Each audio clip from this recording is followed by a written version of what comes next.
Hola, bienvenido a este estudio acerca del tema del divorcio, específicamente mientras estudiamos el libro de Deuteronomio capítulo 24. El tema del divorcio es un tema bien sensible hoy en día, especialmente dentro de la iglesia adventista. En los últimos años ha habido toda una controversia acerca de si una persona que se divorcia puede volverse a casar o no. Y en medio de la controversia, más bien, muchos textos surgen y se utilizan para hablar acerca del tema. En el texto de Deuteronomio 24, versículos 1 y 2, y luego 3 y 4, donde también se hace mención de algo, pero especialmente el versículo 1 y 2, han sido objeto de largos debates acerca o más bien debates que intentan precisar qué fue lo que quiso decir Moisés en este texto. Versículo 1 del capítulo 24 de Deuteronomio dice: si un hombre se casa con una mujer, pero luego deja de quererla por haber encontrado en ella algo indecoroso, solo podrá despedirla si le entrega un certificado de divorcio. Una vez que ella salga de la casa, podrá casarse con otro hombre. Entonces, lo primero que usualmente decimos cuando examinamos este tipo de textos es que esta legislación que encontramos en Deuteronomio, Dios la está pensando y la comunica a través de Moisés, especialmente en el contexto de las dinámicas sociales que regían las interacciones del pueblo de Israel y los pueblos del antiguo cercano oriente. Es decir, cuando estamos hablando de este tema en particular, necesitamos entender que en esta época el tema del matrimonio es diferente, por ejemplo, a lo que nosotros hacemos hoy en día. ¿Diferente en qué sentido? En que no había una notaría propiamente, ¿cierto? No había una notaría donde la gente iba y entonces se expedía un contrato de matrimonio. Nosotros sabemos que hay contratos de matrimonios y de hecho en la época romana, en Egipto se descubrieron un montón de papiros que son precisamente esto, contratos de matrimonios. O hay cartas donde una persona le comunica a otra que se va a casar y dice: he firmado el contrato de matrimonio.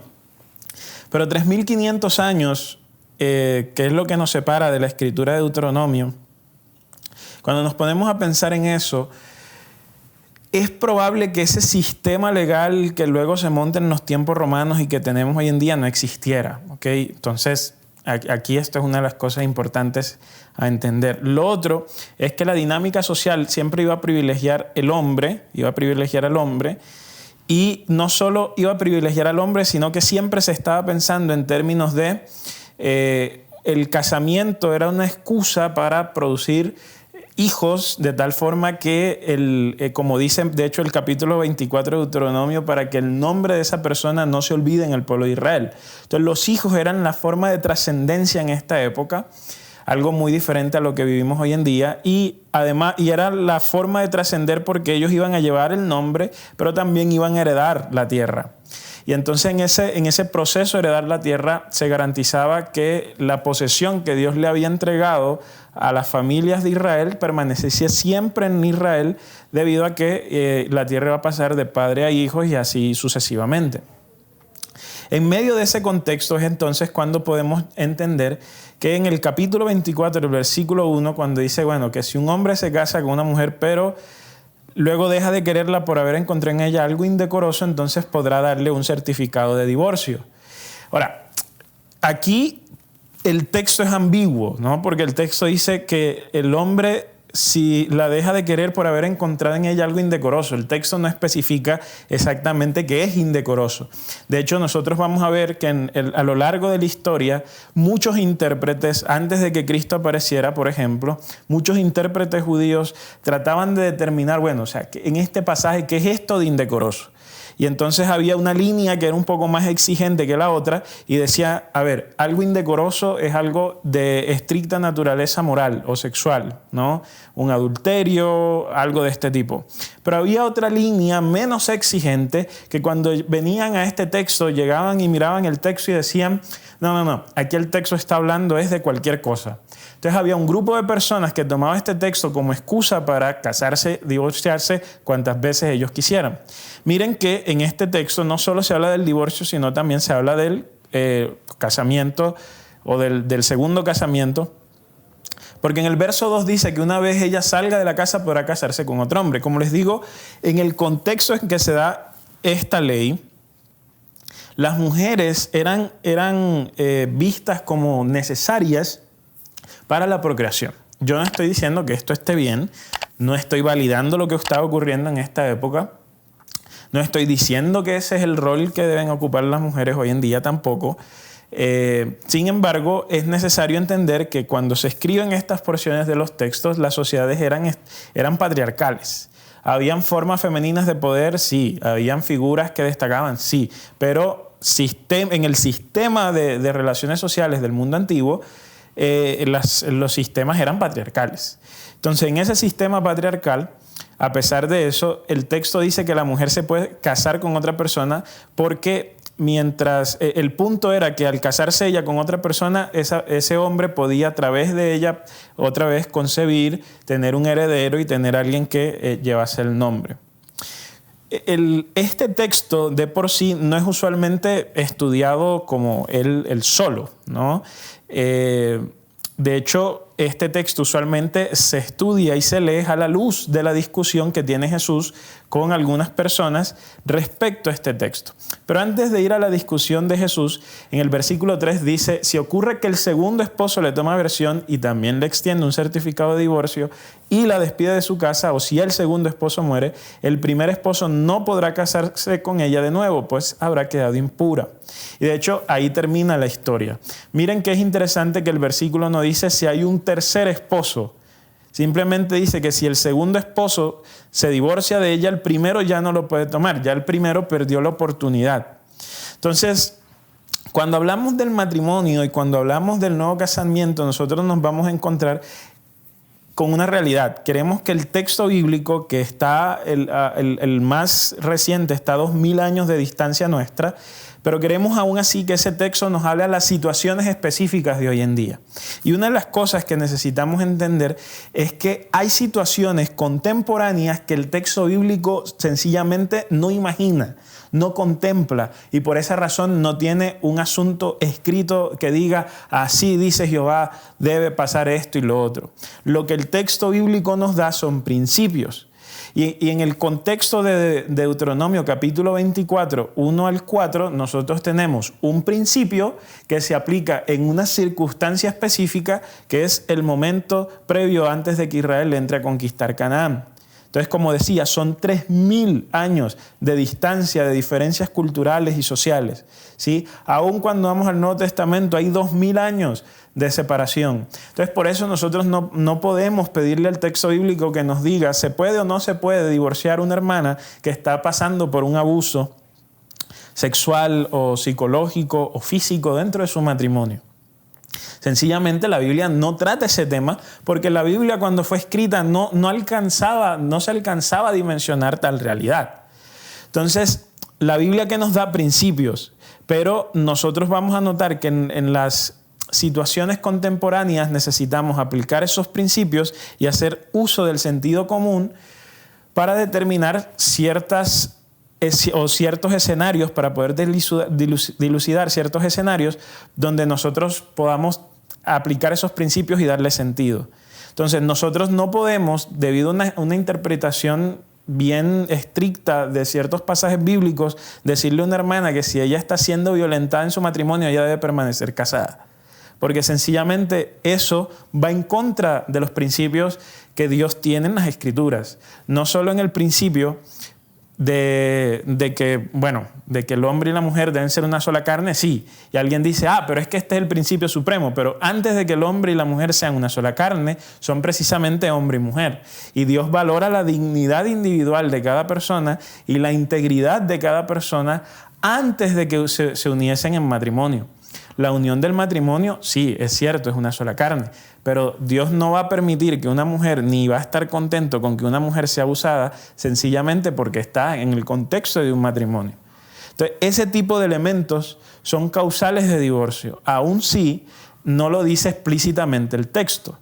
De hecho, Miren que el texto habla de cuando el esposo se divorcia de la esposa, pero no dice cuando la esposa se divorcia del esposo. ¿Por qué? Nuevamente, ¿en qué momento es escrito el texto? El texto es escrito en un momento de una sociedad patriarcal, donde el hombre era el que tomaba la decisión de divorciarse. Nosotros no podemos pensar que porque esto era así hace 3000 años, entonces hoy tiene que ser igual. Hoy en día nosotros hablamos de que hay una igualdad entre hombre y mujer, y por lo tanto la mujer también puede tomar la decisión de divorciarse. Nuevamente, tampoco es tomar, porque cuando decimos esto la gente dice, es que esa es la posición liberal. Lo que pasa es que son liberalistas y quieren introducir el mundo en la iglesia. No se trata de eso. De hecho, cuando hablamos de este tipo de temas, donde en la contemporaneidad hay elementos, situaciones que no son específicamente o no están mencionadas específicamente en el texto bíblico, siempre necesitamos entender que los extremos son malos y que la posición mediana es lo más cercano que podamos llegar a tener y lo más sano. Entonces, un extremo está en pensar que el matrimonio debe permanecer aún a costa de todo, aún a costa de infidelidades o aún a costa de, como decía ahorita, de abusos, de violencia. Y eso es un extremo que sencillamente no está en armonía con Dios. Dios está en contra de la violencia y Dios está en contra del abuso. Pero también hay otro extremo, que es entonces las personas toman con frivolidad el asunto del matrimonio y entonces se divorcian y se casan una y otra vez, como si esto fuera un contrato así de blando ante los ojos de Dios.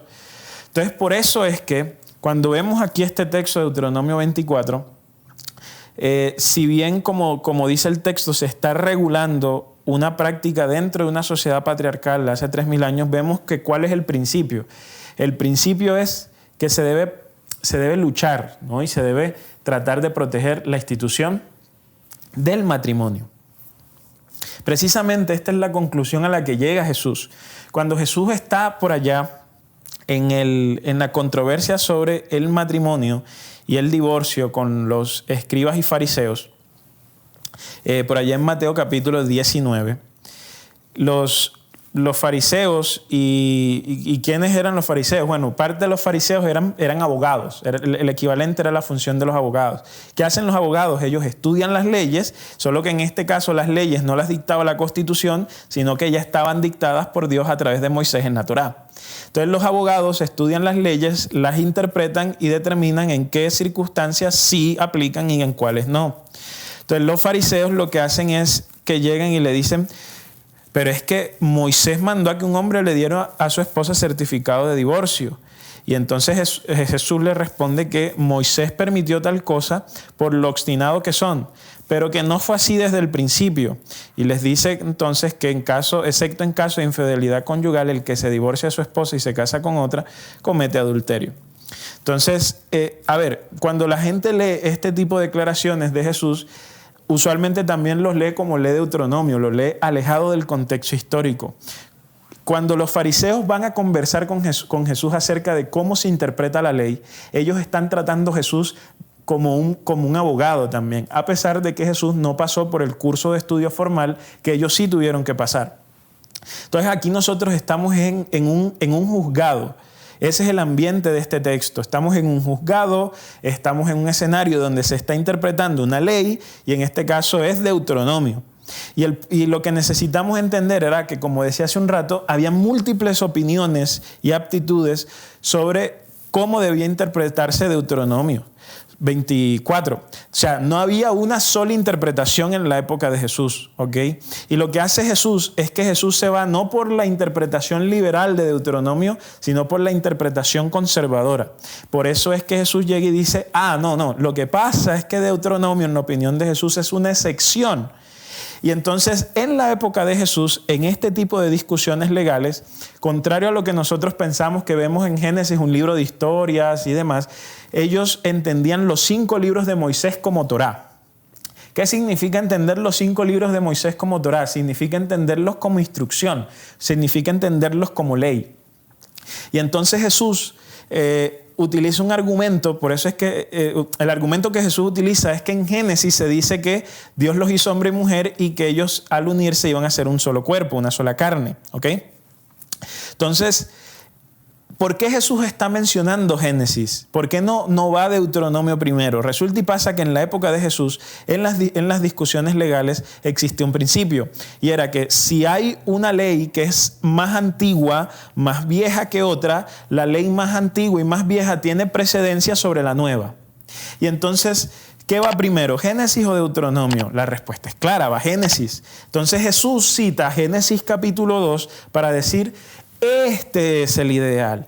Esto es la ley que tiene primacía. Y la ley que tiene primacía en los ojos de Jesús es que el hombre y la mujer, cuando se casan, llegan a ser un solo cuerpo. Cuando Jesús piensa de esta forma, Él está, como decía, tomando aquel lado de los conservadores, de aquellos que no veían en Deuteronomio 24 la excusa o una carta libre, un cheque libre para divorciarse cuando ellos quisieran.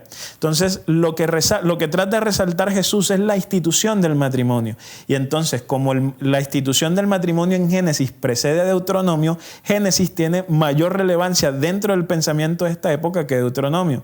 Entonces él llega y dice, los fariseos están tratando de divorciarse debido a su interpretación liberal de Deuteronomio 24. Jesús llega y les dice, ok, pero recuerden que en Génesis, que tiene mayor peso, dice que ellos dos son una sola carne. Entonces, lo que vemos es a Jesús tratando de proteger la institución del matrimonio. Ahora, Jesús es consciente de que a pesar de que se debe tratar de proteger la institución del matrimonio, hay casos donde la institución de todas formas va a fallar. Y por eso es que él dice que se debe entender que hay excepciones, ¿no? Y entonces en esas excepciones es válido, como decía, el divorcio, ¿no? Jesús en este caso no comenta propiamente sobre el segundo o el tercer casamiento, pero sí dice que hay cláusulas bajo las cuales se debe o se permite el divorcio. Y como decía, en este momento Jesús dice, bueno, la infidelidad. Jesús no dice nada del abuso y demás. Pero como decía, estos elementos no están presentes en el texto, pero el principio que da Jesús es protege el matrimonio y entonces hay unas cláusulas. Y esas cláusulas básicamente lo que tratan de mostrar es cualquier cosa que altere la comunión, la unidad, la armonía y la esfera de amor que debe haber en un matrimonio debido a la unión del hombre y la mujer, cualquier cosa que la altere, entonces constituye un causal de divorcio. ¿Por qué la infidelidad? Porque la infidelidad lo que hace es que introduce un tercer elemento en el cuadro del matrimonio de Dios y altera automáticamente la unión que existía entre el hombre y la mujer y altera el amor y demás. Entonces, dentro de esta lógica, dentro de esta construcción teológica, el abuso claramente es algo que también es un causal de divorcio, ¿sí? Ahora, puede alguien decir, no, es que a mí no me gusta cómo cocina mi esposa, entonces le puedo dar una carta de divorcio. Entonces, este tipo de situaciones son aquellas que, como decía, son las que la interpretación liberal de Deuteronomio 24 toma como excusa para decir, bueno, por cualquier cosa se puede divorciar. Entonces, lo que nosotros vemos en el texto bíblico es, uno, la protección de la institución del matrimonio. O sea, eso hay que protegerlo. Pero el texto bíblico es claro, tanto en Deuteronomio como en Mateo, que existen posibilidades de divorcio y que en las posibilidades de divorcio son aquellas que van en contra de la armonía que debe existir en el matrimonio. Y muy importante entender entonces que el texto, si bien no habla directamente del nuevo casamiento, habla del divorcio y entender que hoy en día hay situaciones que no están directamente explicadas y relacionadas en la Escritura y que allí es donde hay que ir, buscar principios y entonces aplicar esos principios a las nuevas situaciones. Afortunadamente no lo tenemos que hacer solo, hay herramientas que nos ayudan a analizar estos textos y a cómo pensar en este tipo de temas para las situaciones contemporáneas. Uno de ellos son 2 libros publicados recientemente por la editorial de IATPA que son acerca del matrimonio y la familia, son libros amarillos. Y en esos libros entonces hay una guía teológica sobre el cómo entender ciertos pasajes y también sobre cómo aplicarlos en el día de hoy. Este video no es acerca de tener todas las respuestas, porque sencillamente es muy difícil. Como les acabo de decir, hay cosas que no están explícitamente en las Escrituras. Este video es acerca de cómo crear un marco, ¿sí? Un marco hermenéutico, un marco en nuestras mentes con el cual podernos acercar al texto y así poder entender las posibilidades y las enseñanzas que hay en la Biblia acerca del divorcio y del matrimonio. Este video pueda ser un instrumento para ti, un insumo para ti para poder pensar y leer mejor la Biblia y sobre todo que te pueda ayudar a ti a crecer en tu relación con Dios.